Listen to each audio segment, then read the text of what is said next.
และสวัสดีจ้าพี่น้องสบายดีFCเบิร์ดทุกคนเนาะคลิปนี้ก็มาพบกับแคดดี้คือเก่าจ้าพี่น้องสาวกับซิมาถ่ายบรรยากาศอยู่เพื่อนในเบิงจ้าพี่น้องก็คือเมย์เนาะเมย์เซาแคทเพิ่นเขามาเปิดห้างขายเครื่องอยู่ในบ้านในนาเรือนนี่เนาะพี่น้อง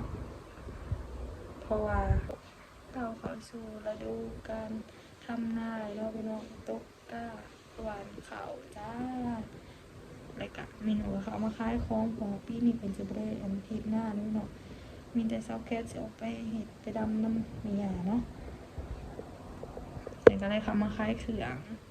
ซอฟแคสกับบุคอยได้ไปถ่ายคลิปทันได้เลยจะเป็นน้องเพราะว่าอันต้องดูแลน้องวิตาอยู่เพื่อนแล้วก็บ่มีเวลาไปทันได้เลยเนาะเดี๋ยวเราสิจักมือสิพาพี่น้องออกไปเบิ่งเขาอันไปเบิ่งกะเนาะมีหญ้าเป็นตกกะแล้วหญ้าน้องวิตาเราเป็นตกกะแล้วเนาะแต่ว่าจะให้นำมันออกไปถ่ายคลิปให้พี่น้องเบิ่งเลยเนาะ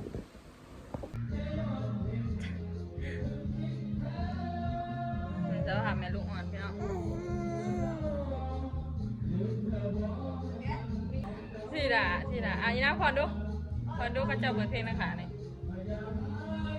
เรื่องผมบางพี่น้องเบอร์เลยบอตัวนั่นปะน้องพี่น้องเมนูก็มาค่ายเครื่องอยู่ในหนาเพื่อนนี้เนาะ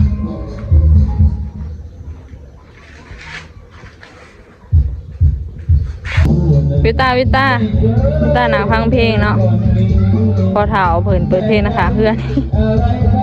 วิตาเอ้ยวิตาเนี่ยมาเนี่ยนังแม่งมาสิเขาตาแล้วค่ะวิตาหน่อยค่ะเห็นได้นี่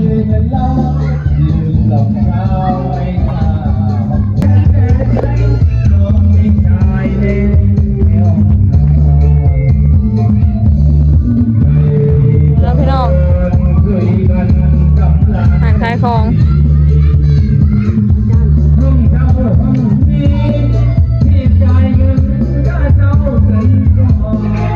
มีจามเนาะ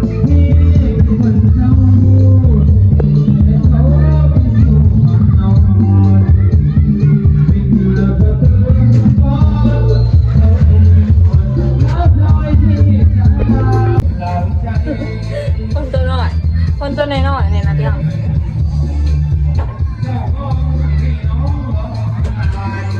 ในเช้าให้กับวันนี้ว่าเปิดน้ำพี่น้องจะเป็นไงน้องเวตาเนี่ยท่อไปแล้วเนาะ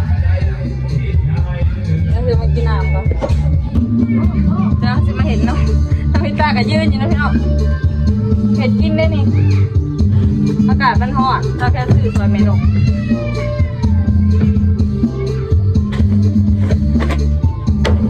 20 บาทซื้อซอย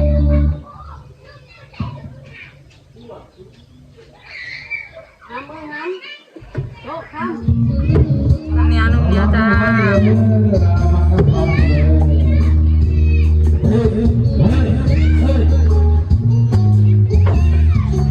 ะอยู่นะลูก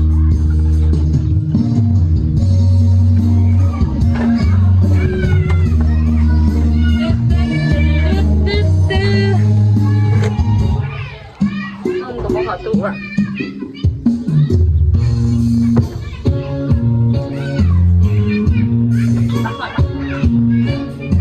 ถอดเลย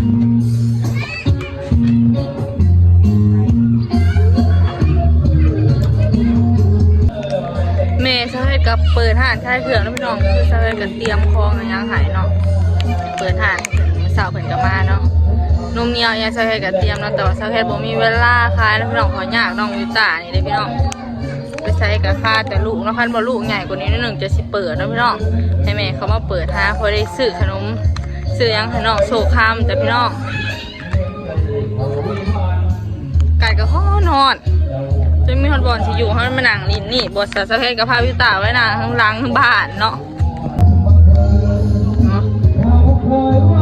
เด็กๆลินอยู่พวกพี่น้องบอลไก่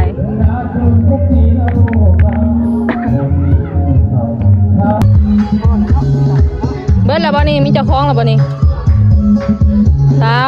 40พอ 60 80 60 75 บาทแซ่บๆพี่น้องอันนี้ก็คือจามหัวใจเนาะจะแซ่บแห้งมาเบิกลูกศิลป์กับมีอย่างในของคายเมนูนี่ลูกศิลป์ลูกศิลป์ก็ยังแต่สินี่กับไข่มีเอาหม่วงน้ำเนาะหม่วงซุกเดี๋ยวพี่น้องขายอยู่แคมทาง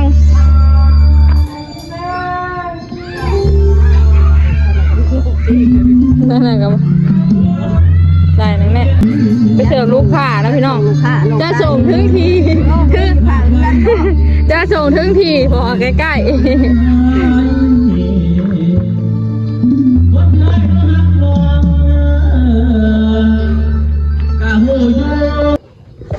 กล่องก็จะมาแจ้งเถอะเดี๋ยวมาเบิ้งนะเมนูกำลังขายนมเหนียว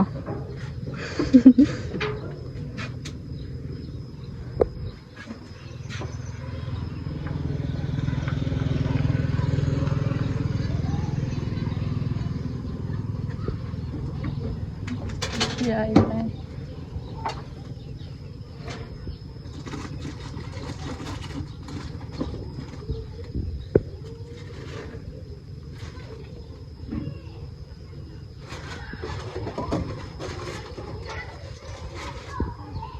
โอ้หิวกับบุญเนาะ ใส่น้องยางอันไหนเด้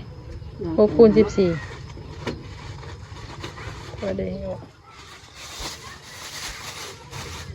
หมัดนั่นเด้อเจ้าก็หมัดแหนกเทิงๆมาจัง สมรุดเนาะ หิวได้ปะนั่นสิหมัดต่ำๆลงใส่จอก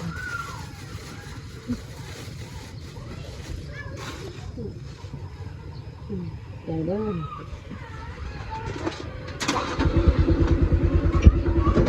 ติตาเด้ได้กินนมเหนียวบอกพูด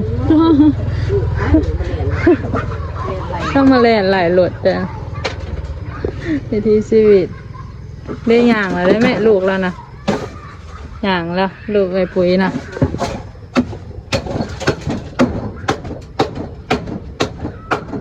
ก็มาสิไปนี่มันจะรู้ว่าเปลี่ยน นมเหนียวพี่น้องแต่กินเจ้าเฮ็ดคล้ายกับซานิกเนาะซานิกกะยากน้องไปฝ่าเจ้าเฮ็ดเป็นอย่างน้องวิตาเลยยึดกิจการก่อนจ้า ในลงก็ได้มาเสาหาต่อเสาแบบบริจาคเงินอยู่นะ ต้องเก็บเงินแล้วแหละเอาอีเมลเอาผ้านี่เรามา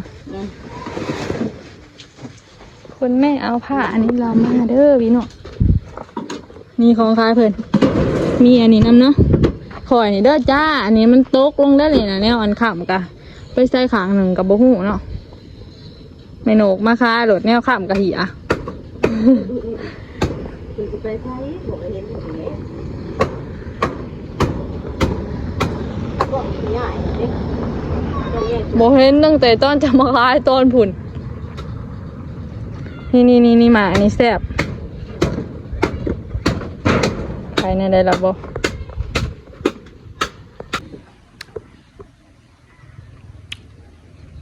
เห็นกินยังน้ำกันคือน้ำลายเนาะ คือน้ำลายเตอปากแตบๆ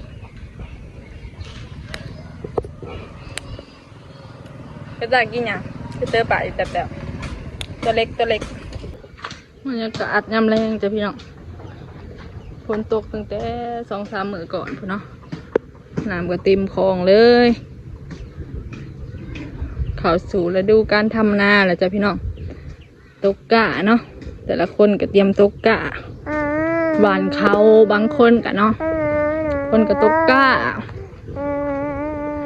ผู้ตั้งขานก็จักว่าอีหยัง